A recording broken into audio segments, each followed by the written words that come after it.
The Benjamin Dixon Show is only possible with listener support. Go to www.thebenjamindixonshow.com to register for our blog and join the Progressive Army. But being friendly and being a friend, I think, are two different things. I think there are many whites who act friendly toward Negroes. A fox acts friendly toward the lamb. And usually the fox is the one who ends up with the lamb chop on his plate. The wolf doesn't act friendly, and therefore the wolf has more difficulty in getting the lamb chop in his plate.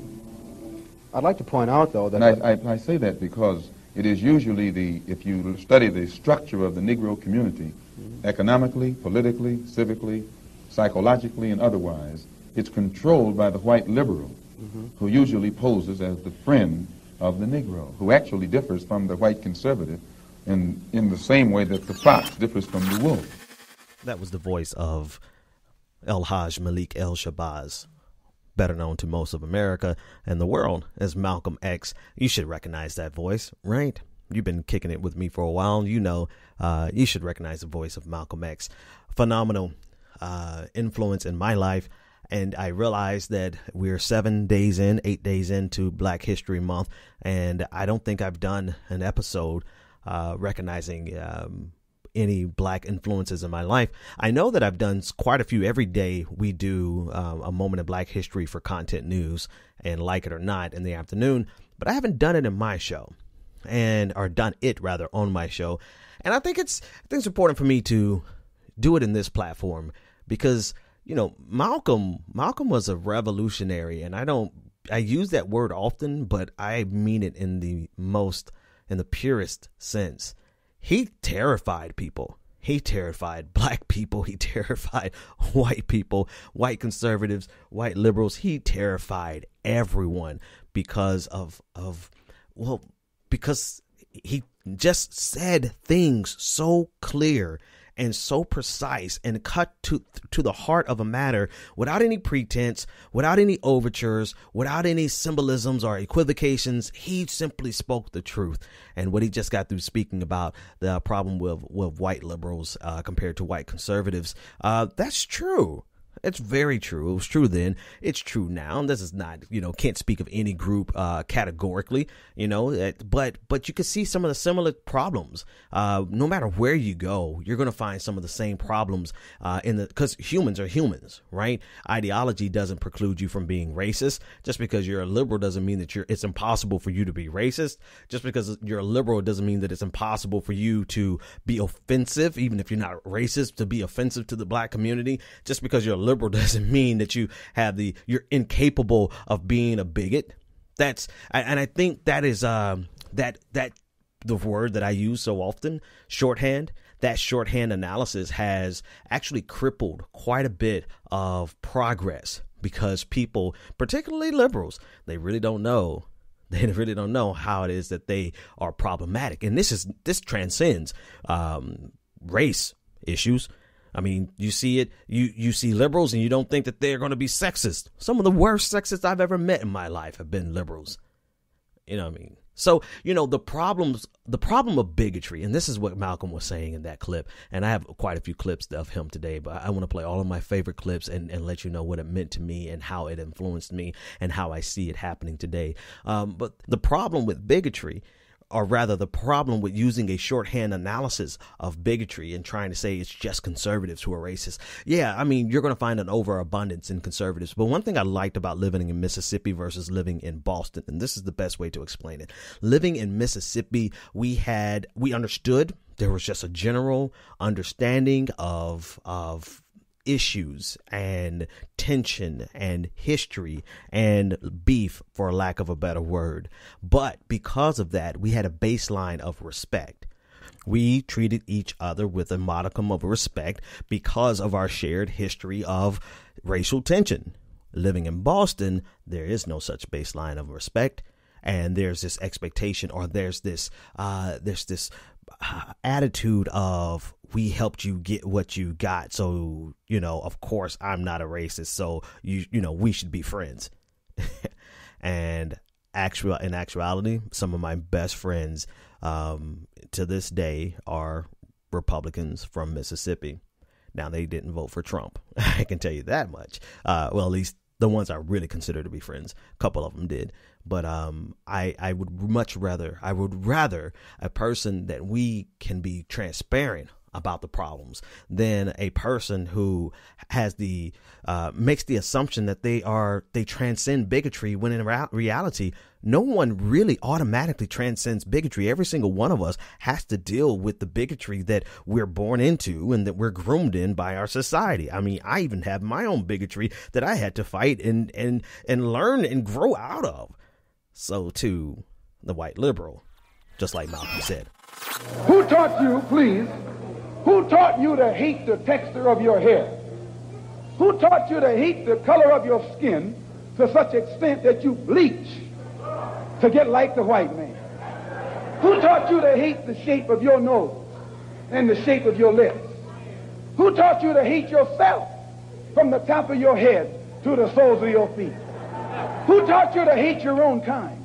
Who taught you to hate the race that you belong to? So much so that you don't want to be around each other.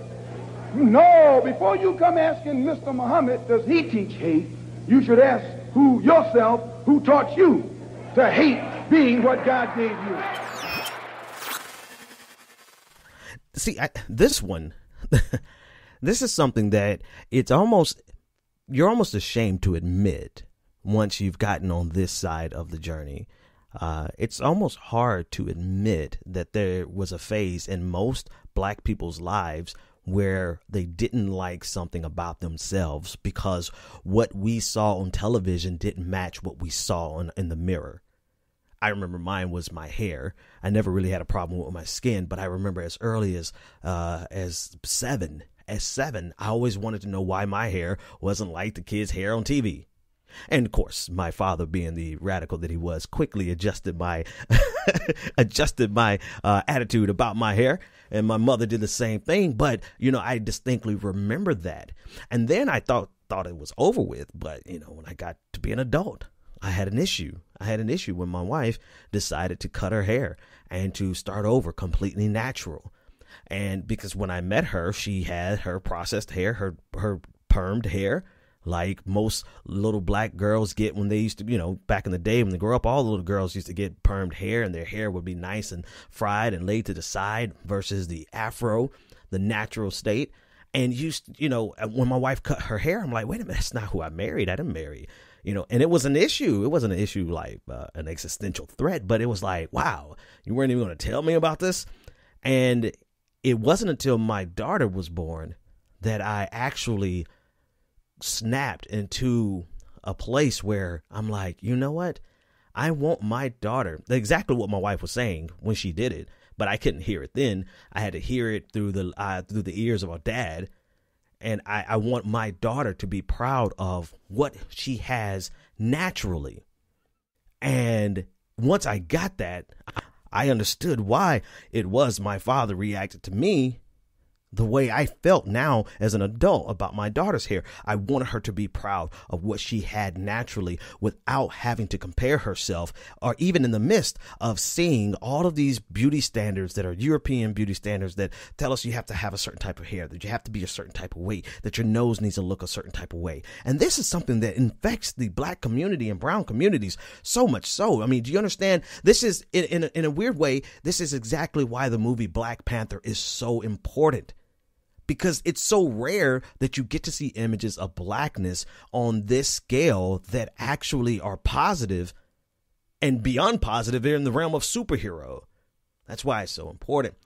And this is what Malcolm was talking about, man. It's like, who taught us to hate ourselves? The society that never showed us in a positive light. And this is why I explained this, I think, about 2 years ago, but I think it's worth saying again now. This is why it's uniquely different when black people say black is beautiful, or when we say we're black and we're proud. It's because we're coming from a position where we have always been told, maybe not directly, but by the images that we see on television, and the absence of black images, and the absence of proper black representation in our natural state with natural hair, and without having you look trying to conform to television standards or Hollywood standards or European beauty standards. With that being missing in our lives, we must assert our beauty in this society to be beautiful just the way we are. So when we say black is beautiful, it's never about saying that you aren't beautiful, or that a white person is not beautiful, or Hispanic people aren't beautiful. It's to say we have been improperly represented, and we have been underrepresented.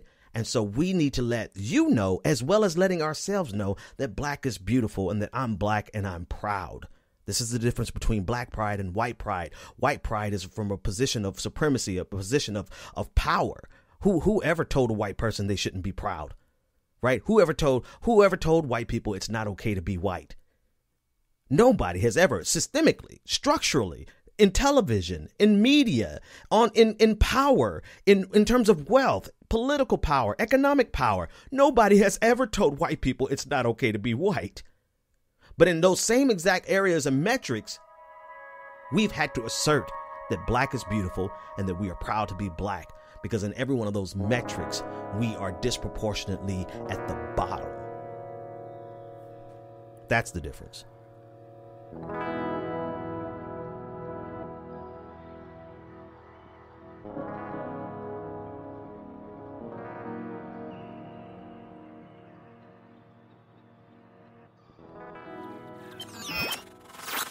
The police are able to use the press to make the white public think that 90% or 99% of the Negroes in the Negro community are criminals.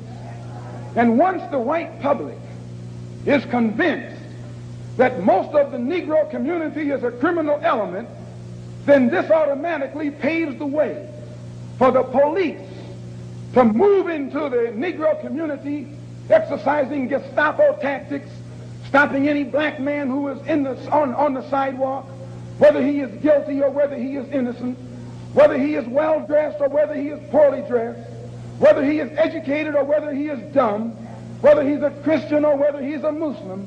As long as he is black and a member of the Negro community, the white public thinks that the white policeman is justified in going in there and trampling on that man's civil rights and on that man's human rights. This makes the Negro community a police state. This makes the Negro neighborhood a police state. It's the most heavily patrolled. It has more police in it than any other neighborhood, yet it has more crime in it than any other neighborhood. How can you have more cops and more crime? Why? It shows you that the cops must be in cahoots with the criminals. I witnessed this firsthand back when I fancied myself to be a preacher, and I used to walk the streets in the neighborhoods and try to, convince people to come to my church, and not even just that. I used to just go and talk to people and just to know the community that I was in, and there were some rough neighborhoods that I was walking through, but it was my neighborhood. I knew it. I grew up there. I went to high school there, and on one side of the street, I saw at least 6 drug deals back to back to back to back. And then I saw a cop car, 2 cop cars, 3 cop cars. And I'm like, amazing. All of these police officers here and all this crime that's still going on right in front of you, middle of the day. I wasn't out at night. I was out in the middle of the day, in the heat of the day in South Florida. And what's most sad about this is that as you listen to Malcolm talk, and you want to think that things have gotten better. But did he not perfectly describe stop and frisk, where it doesn't matter what you wear, it doesn't matter what your job is, it doesn't matter what your religion is, it doesn't matter if you're guilty or innocent, you're just going to get stopped. That still happens as a matter of policy in some cities. And this is what, at least 45 years ago he gave that speech. So while things have gotten better, clearly we can see that some things are still the same.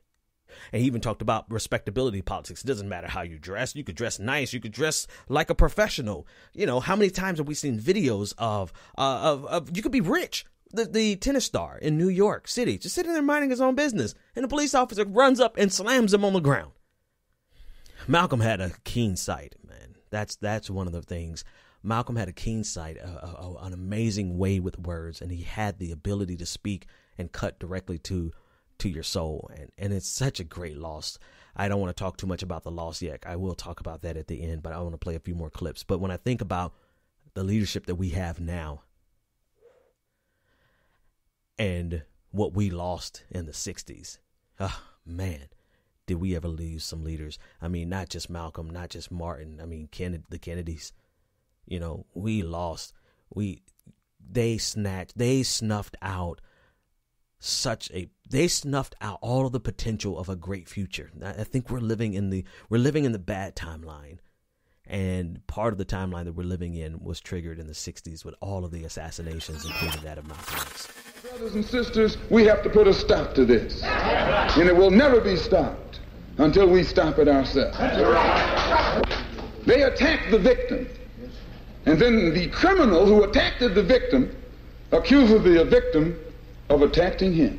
Yes, sir. This is American justice. Yes, sir. That's right. This is American democracy. Yes, and those of you who are familiar with it know that in America, democracy is hypocrisy. Right. Now, if I'm wrong, put me in jail. You know, here's the fascinating thing about Malcolm. When he first started, he was a separatist. He was a black separatist. The Nation of Islam at the time particularly was looking for just segregation because they felt that it was impossible for integration to succeed.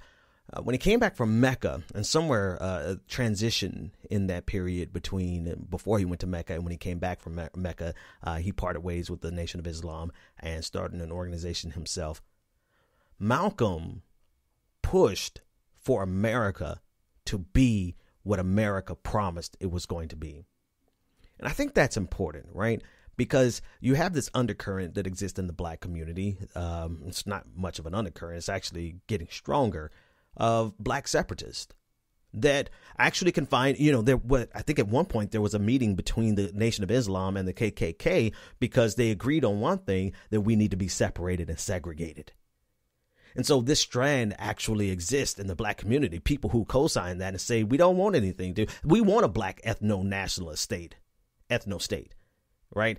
And this is what I think is the most important thing about Malcolm, is that as he grew, as he learned more, I mean, that's the most beautiful thing in and of itself. A man who is as profound and intellectually magnificent as he was, he still grew at a late stage in life.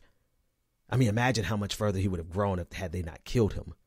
But he grew, and as he grew, he realized that, no, we're doing something new here in America. Just like James Baldwin said, we're doing something where America has made promises to every single person, every race, every orientation, every religion, every belief, every ideology. America has made promises that we would be equal before the law. And the law is saying that we're all created equal. And so if America actually lives up to its promises, then democracy in the United States can create something that we have never before seen. And then Malcolm, once he left the Nation of Islam, and you saw a glimmer of this as he, at the later stages of him being in the Nation of Islam. So it wasn't until after he left, it was happening in him as he went. He became something more. He became something bigger. He saw the need for humanity to be unified. He saw the need, and he saw the potential of that unification taking place underneath the promises of the Constitution. And so he started demanding for America to be the democracy that it said it was going to be. And in this clip, he's lamenting the fact that this democracy is actually a hypocrisy, that this democracy is not living up to what it promised. And that this democracy, so long as this democracy is not living up to its promise, it is not only a hypocrisy, but don't say anything to me about it until we are all equal. Don't say anything until we're all free. And that message has transcended race. It includes race. We're not done on race issues, but it transcends to everyone. Every person in this country should be able to live their life as freely as they see fit, up until the extent where their freedom conflicts with mine. And when your freedom clashes with mine, then that's where we need laws to settle this.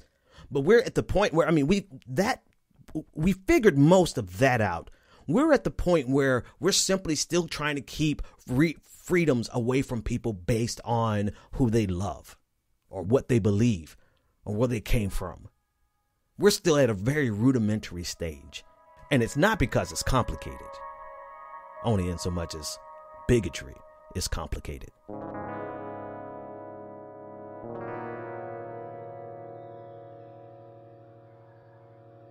One thing that I have a problem dealing with is the fact that so many of our greatest leaders were killed and taken away from us at such a crucial, pivotal time in human history.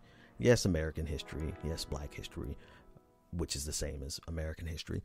But in human history, we had the opportunity to go in a direction that fundamentally would be different than what we have right now. We were going into a direction where we were going to be our brother's keeper, where we would take this capitalistic system and use it to improve the lives of everyone and not just be satisfied with the fact that poverty isn't as bad as poverty was during the Middle Ages. You know, we had that opportunity and we saw it. The opportunity was perched on the backs of Black people and the struggle in the Black community, because as with anything, like the most marginalized group in society, if they can get deliverance, if they can get justice, if they can get free, then everybody gets free. And this is why the Black civil rights movement then is so important, what's so important. And this is why, I, for lack of a better phrase, everybody kind of lumps it all into one, but this is why the modern Black Lives Matter movement is so important. Not the organization, but the general push for justice in a system that is still kicking against giving us justice, pushing back against giving us this justice. Because if you can get anything that you change in the Black community is a positive for every community. And this is why it hurts so bad when you think that we had leaders like Malcolm who were taken from us, because as he transitioned into this global view of humanity, this view of all of us being truly equal, and that America had the opportunity through the promises of the Constitution to take humanity to a place where we've never been, they killed him. Part of it jealousy, part of it envy and hatred because of how he exposed the so-called Honorable Elijah Muhammad, right? He exposed the treacherousness of Elijah Muhammad, and that was the impetus behind the push to have him killed. But he was under surveillance by the FBI, just like Dr. King. And the things that Malcolm was moving towards were the same things that King was moving towards. Uniting people of all races and all colors, not underneath some kumbaya stuff, but we're going to address the race problem head on. And once we address that head on, now let's work together and fight against this capitalistic system that is tearing us all down, all the people who don't have capital at least. And as soon as Malcolm got on that wavelength, he was killed. And now we're left with a democratized leadership, which is fine. I get it. It's cool. Anytime you democratize something and you relinquish control from a small group of people and you release it to all the people, you get good and you get bad, but you don't get Malcolm. You don't get Martin. You don't get those guys back. And it's important, right? So we couldn't continue the patriarchal style leadership in the Black community. We had to move into a more inclusive leadership that was inclusive of all orientations, genders. So it's not for, I don't say this for us to long for the day when we had 3 male leaders hovering over the Black community. I just long for the day when we could have people who would speak like Malcolm and cut to the core of an issue like Malcolm. And as a man, I would say, to represent manhood in a way that Malcolm represented his family, his wife, his children. And the best that we can do is to try to emulate that ourselves. In so much as we want to. Take what you take. You're not going to agree with everything he said. You're not going to agree with everything he lived. And that's fine, right? Take from him what you need, because there's plenty there. And whatever's left over that you don't agree with, set that aside. Because what he was working on, what he was growing into, was something far bigger than what he was at the time that they killed him. And similarly, what America was working on, what humanity was growing into, was something far bigger than what it was at the time when they killed all of our leaders in the 60s. Here, at this final hour, in this quiet place, Harlem has come to bid farewell to one of its brightest hopes, extinguished now and gone from us forever. For Harlem is where he worked and where he struggled and fought. There are those who will consider it their duty as friends of the Negro people to tell us to revile him, to flee even from the presence of his memory, to save ourselves by writing him out of the history of our turbulent times. Many will ask what Harlem finds to honor in this stormy, controversial, and bold young captain. And we will smile. Many will say, turn away, away from this man, for he is not a man, but a demon, a monster, a subverter, and an enemy of the black man. And we will smile. They will say that he is of hate, a fanatic, a racist, who can only bring evil to the cause for which you struggle. And we will answer and say unto them, did you ever talk to Brother Malcolm? Did you ever touch him or have him smile at you? Did you ever really listen to him? Did he ever do a mean thing? Was he ever himself associated with violence or any public disturbance? For if you did, you would know him. And if you knew him, you would know why we must honor him.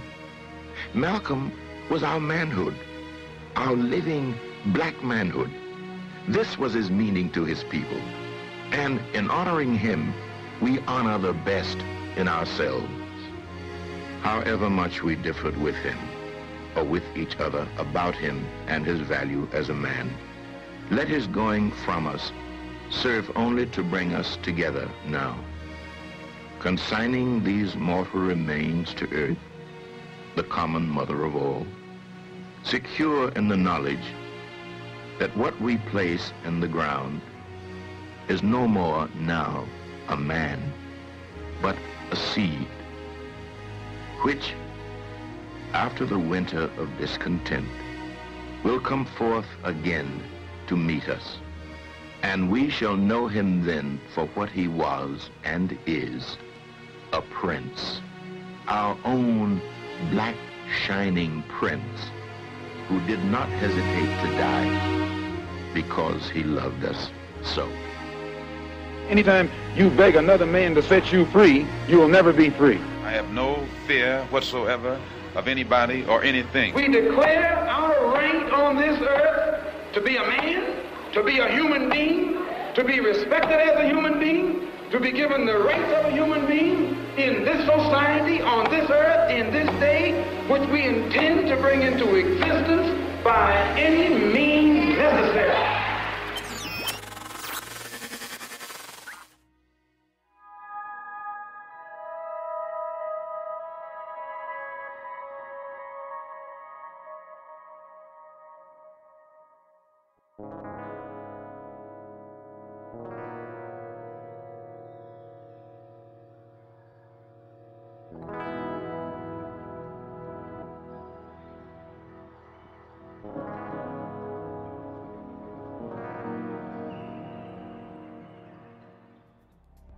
The Benjamin Dixon Show is only possible with listener support. Go to www.thebenjamindixonshow.com to register for our blog and join the Progressive Army.